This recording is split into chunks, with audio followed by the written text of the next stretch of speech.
everyone, welcome back to our channel startuplanes.com. I'm Namrata and I'm taking interviews of the CEOs and founders of several innovative startups in India.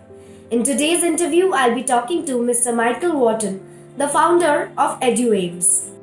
As a profession, Michael is a test prep trainer, career coach, and an admission counselor.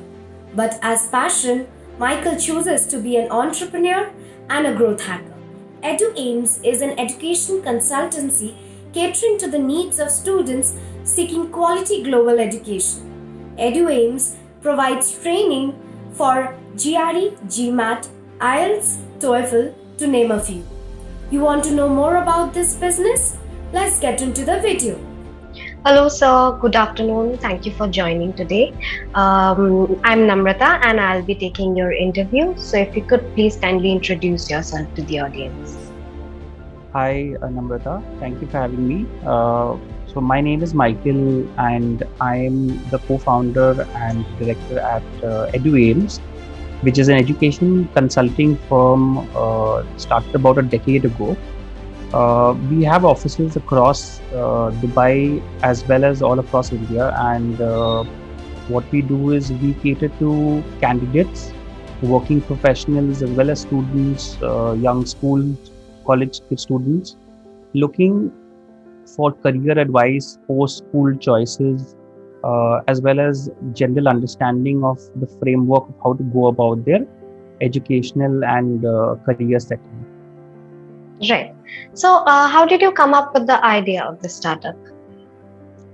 So what had happened is it's actually something that came up from personal experience also. It's a problem that a lot of us faced when we were back in university or in college. So I was actually from IIT Madras, which is an engineering college, and once I finished my education, I wanted to go for higher studies, but at that point there wasn't any sort of guidance available, and even the guidance that was available wasn't really in the form of helping me go on to something that quite sort of met expectations that I was having. That led to the idea at a later stage when I finished my higher education that maybe there's a gap in market in terms of providing unbiased advice, and even if there were one or two few individuals, there wasn't standardization or let's say the use of, I would say, tools or processes or systems or technology also in terms of getting things put across in a very clear and unbiased manner. So in order to solve this problem, me and in fact a friend of mine, we sat on the problem, we started brainstorming on it, understanding it in detail, spoke to a lot of people also. And that's more or less how the birth of EduAims started in about 2012. So there was an existing market gap, like you told us. Yes, there was quite a big market gap at that point of time, at least. Okay, so what are the initial difficulties you had faced? So I think one of the biggest difficulties is educating the customer itself. So because we felt there's a market gap, didn't necessarily reflect in all sort of individuals or all customers, and the market gap was there at least primarily in the sense that individuals needed to get advice that was genuine to them. But obviously, in giving this advice, in developing the tools to give this advice, there would be the requirement for individuals to pay from themselves, but people were not really used to it. People were wanting to not actually pay for anything at all, even if the advice was genuine, but in return didn't realize that those who weren't actually charging for services were in a way very biased, or they were having some sort of motive behind the kind of things that they had to give. So I think educating the customer was a big challenge. It still is a big challenge, but it has at least become a lot easier over the years. Now individuals who come in, who connect with us, they're very appreciative of the quality of advice that we give. So that's one of the major challenges that has been there. The other challenges has been mainstream. I mean, in terms of any business, I say growth after the point of time, after reaching a certain level, scaling was a difficult thing. So about 4 years ago, we scaled off and we managed to go international. We targeted MENA region, which is the Middle East and North Africa. We targeted expanding into Dubai, into several different places. We even target certain cities in certain, which are specifically countries in Africa as a target audience. Uh, and before we were able to do that, I think we had reached a point of a little bit of plateau because it was difficult to handle capacity or just to scale in general. So I think that was also a big challenge. But then again, we got some experience on board, put in some very, very good and stringent processes in place, and that allowed us to take care of a lot of things. Well, if you were to explain your business model to us, how would you do that? Okay. So uh, the problem essentially that we are trying to solve is one of, I would say, genuine and unbiased advice to individuals in terms of what they would like to do in their future, in terms of career guidance, in terms of the opportunities available, in terms of, I would say, understanding the different courses, the different countries that people could visit, and how they could go about it. So this was the business model essentially has to do with two different parts. So one is helping people understand what would be the right path for them in the future in general, which is the first thing, of course. And then the second is helping them figure that out, or helping them understand how to travel that path, how to walk that path. For a certain individual, that could mean that you give a competitive examination, for example, or it could mean that you give some sort of a test, or you build a profile, or you do an internship, and so on. So our business is primarily divided into these two phases. So one is explaining what needs to be done, and third is actually hand-holding and giving personalized feedback, as well as assisting through the actual process of helping the candidate get there. So that's more or less, you can say, how the business model is. It's a one-on-one model, which means that individuals interact with mentors and counselors one-on-one to get very personalized, very curated feedback. We leverage the use of technology tremendously, be it through psychometric assessments, or all sorts of tech platforms, be it through our proprietary AI-based software that we've developed to help speed up the process and give us better analytical understanding into an individual's personality, interests, and all the other insights that are important towards giving unbiased guidance. Understood. So, while starting out, did your friends and family invest in the startup, or could you manage to find any investors? So we have not actually, had a situation where we've had to look for investors till now. Or rather, maybe we didn't go according to that route. This startup is entirely bootstrapped till now. So it's before joining the startup. So basically, before starting the startup, I used to work in different capacities. I worked as an investment banker with Goldman Sachs. I've even worked with the government of India on certain consulting projects. And our earnings, as well as my other business partners' earnings, this is what was invested into the company, and we started off. And over the years, the expansion has been primarily by putting, by piling profits back into the company. We haven't really had the need for investors to come on board. Yes, we've done some expansion where, let's say, in the Middle East area, we have other partners as well, and they have their own interests, as well as ways in which they've contributed. But as a company as a whole, we haven't actually parted with the ownership, that we've kept intact. And we didn't have to pick up investment in the traditional sense over the years. Wonderful. So, as we all know that we are in the middle of a pandemic, and businesses have grown and some have incurred losses. So, what according to you are the factors that will affect or impact your business in the coming years? See, I think being in the education space, in the advisory space, which is the services vertical, our main resource is ultimately the manpower, or the individuals, that we have on board, as well as the proprietary technology also that we use. The pandemic did of course have an impact on the company, just like it had on all other companies, but it's been one that has required us to pivot and take things online tremendously, more than having a very large amount of slowdown. On a contrary, I feel, in fact, to a certain extent, it has even sped up things for us, because now geographical barriers do not seem to be a barrier at all.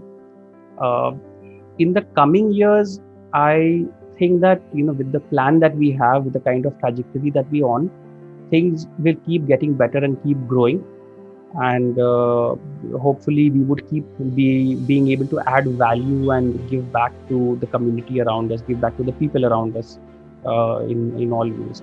That's how we see ourselves going forward. Okay, so are you looking to hire any fresh candidates to help you out in the business, any part of the business, be it online Yes, or yes, offline? definitely. I mean, we are in fact quite aggressive on our hiring area, because of the fact that we are growing also constantly. We hire, we train, we have performance based measurements, metrics that go on. We're very big in understanding that whatever is done has to be measured and has to be understood.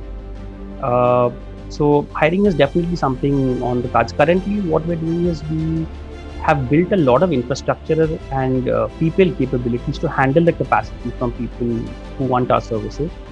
And now we're looking to reach out and gain as much brand visibility as possible.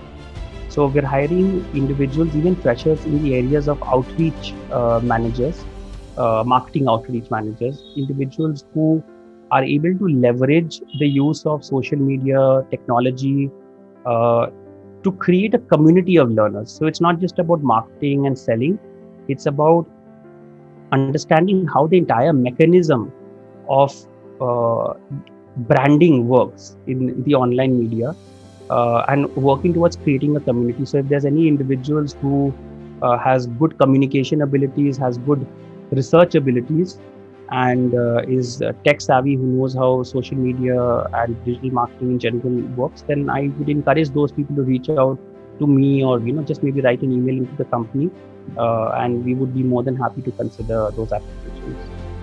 Okay, okay, great. So, you are the leader of your organization. So, Mhm. what according to you are the good traits, like the traits of being the good leader? See, I think as a leader, the most important thing is to inspire the right attitude in people. So a lot of, I've heard that motivation is very important. Uh, Personally, I think motivation is very overrated. Because we all have our days when we are very strong and we feel very pumped, and we have our days when we are very low. So I think that is something the pandemic has taught us even more. And this is something I realize, and I appreciate, in the sense that I realize this is everybody's part of life.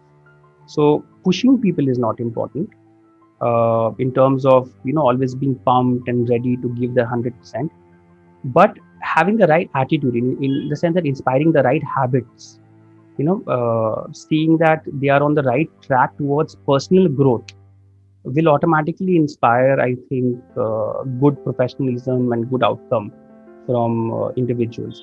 So a lot of communication is required. There's a saying that winners eat last. So you have to see that everybody else is full, everybody else is taken care of, and then sit down to finally take whatever is left.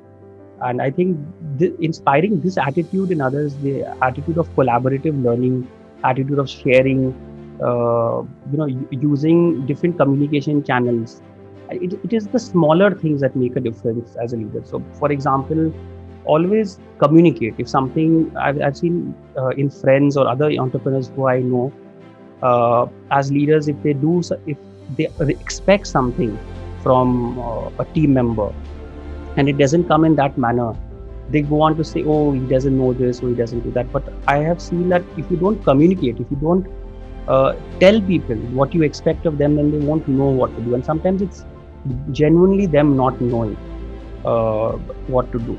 So it is the small things that also need to be communicated in that case. And I think if you keep the communication channel open, and you use that communication channel to try and get the right mindset and the right attitude of growth into people around, then automatically leadership takes care of itself. Agreed. True. Also, along with a leader, you are the CEO of the company. So, Mhm. what do you feel the other good parts and bad parts of being the CEO at the end of the day? See, the CEO is somebody who, in a way, is a problem solver overall for the company. So I think the good part is that you don't have to solve all the problems. The good part is that there's so many people that are there working in different capacities. They're all taking care of their own tasks, and they're doing it fantastically well. You need to supervise, of course. You need to see that everything is running in order. That's one of the good parts. You don't have to get into the details of things, and sometimes you can just sit back and you can enjoy maybe an afternoon also. The difficult part over here is that ultimately you get problems to solve which other people in the company cannot solve, because it's like a filter. Everything, all the worst kind of work that nobody else in the company can do, that is ultimately left for the CEO to end up doing. So that, I think, is the difficult part. It could be something as small as a clash between, let's say, the working style between two individuals, or there's a task that needs to be done and two people who have to do it, both are busy at a certain instant. So you have to step in over there and resolve the problem, or you have to maybe take up the task yourself or get delegated accordingly. But the buck stops with you, so you have to make sure that everything happens in the end of the day. So the good thing, of course, is when things are smooth, everybody's doing their work, that's very good. The bad part or the difficulties are that everything that cannot be solved by others ends up coming to you, so you end up getting the worst parts of work. I think that is one thing that I faced quite a lot. But then you get this mindset that it's part and parcel. That is what the mandate of the job is, so you have to just roll up your sleeves and do it. Even if it's dirty work, you have to do it. You get the hang of it. Yes, you get the hang of it, absolutely. Okay. So, do you remember any particular time where you had to make any tough decisions like budget cuts or market withdrawals or structural, like restructuring the organization in any way? So fortunately, I haven't had to make any major decisions with regard to people. With regard to people, I've not had to make any major decisions, and that I've been very, very fortunate about. So when the pandemic started, there was one very unfortunate thing due to which we had quite a big, you can say, we had a little bit of loss also, in fact. And that is, we decided to expand, of course. We're still doing that. But before the pandemic, of course, there was this thought that expansion would mean, physical spaces.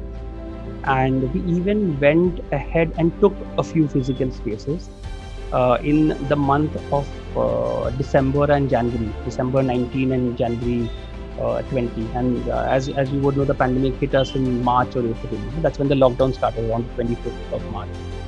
So we took places, we did their furnishings, we all but did things, and we even went ahead with hirings, but not the 100% capacity hirings which we were going to do, because of the fact that we didn't complete everything. Our timing was such. So when the pandemic initially came, nobody was actually aware of how long it will take.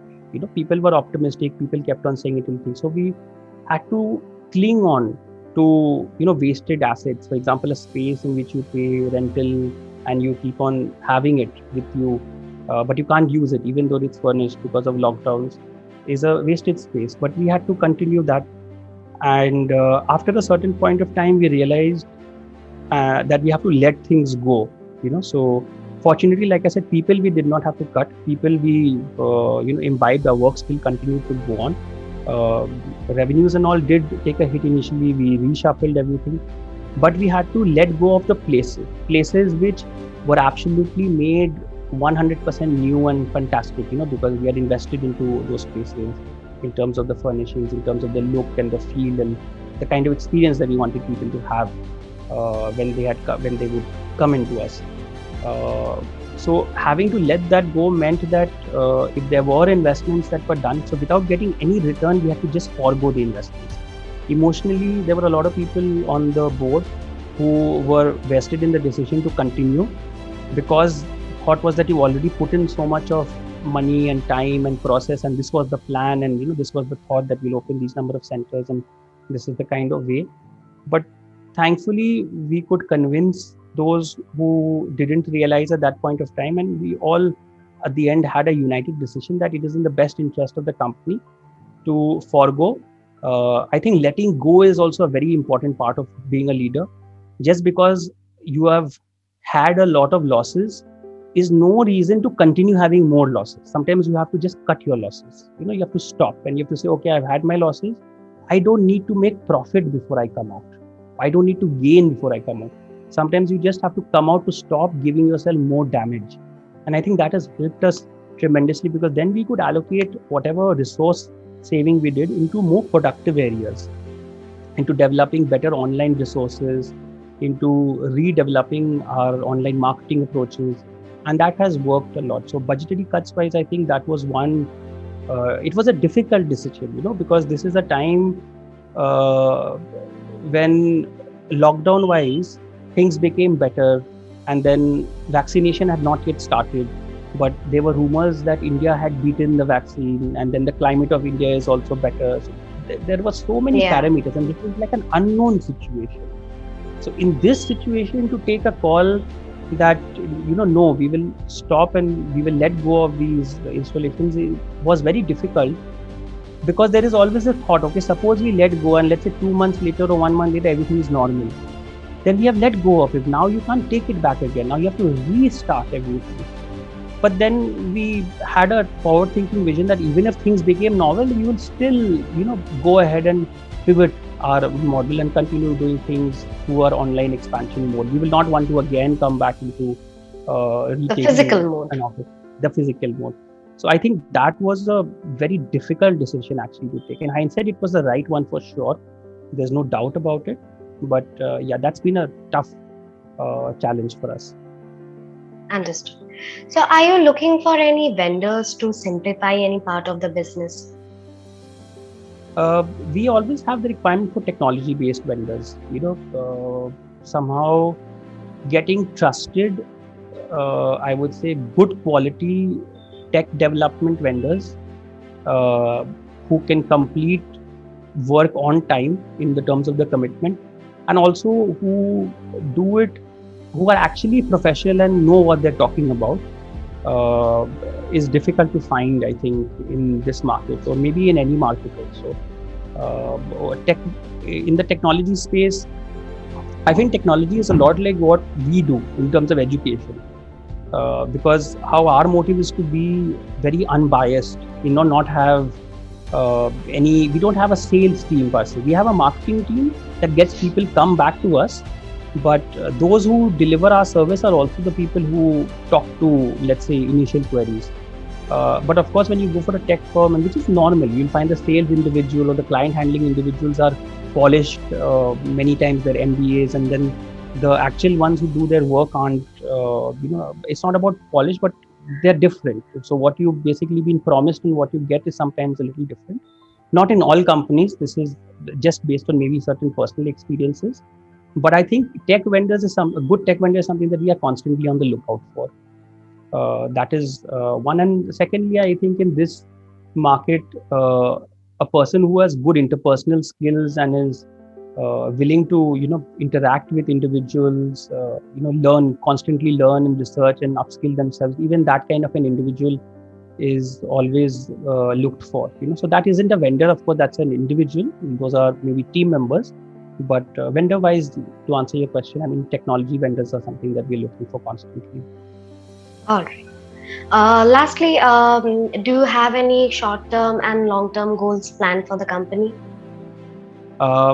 So the short-term goal is basically to, within the next 3 to 5 years, grow as rapidly as possible. And, we have a current sort of a turnover figure, you could say, and we want to make it anywhere between 5 to 10 times of wherever we stand at today's date. And of course, in the process of growing, more people will come on board.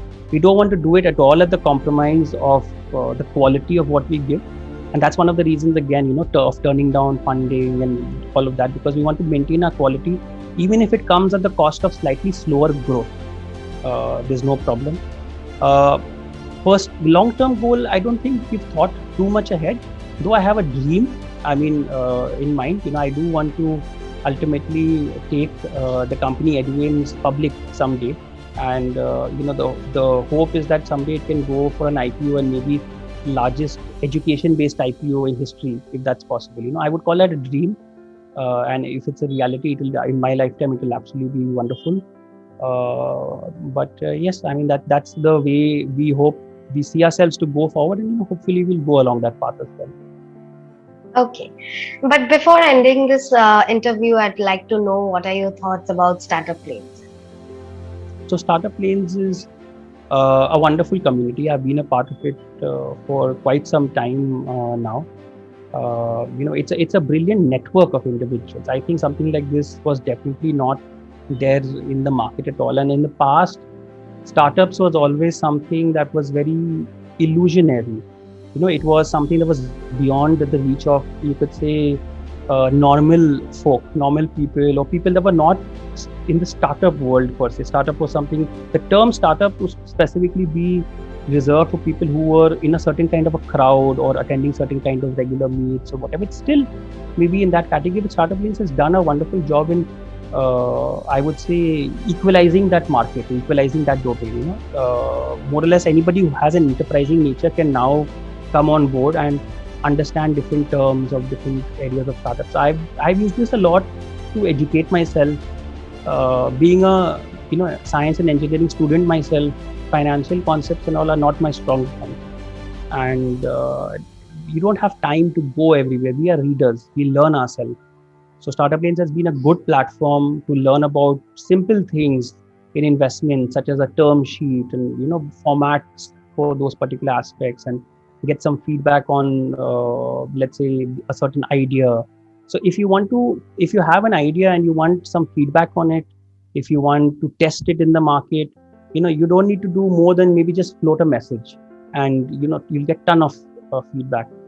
If people have the time, it's not a platform definitely only for very wealthy people or anything of that sort. I've seen it helping even individuals who are very young to just have, I would say, the passion behind him, and it's also been a wonderful platform for that as well.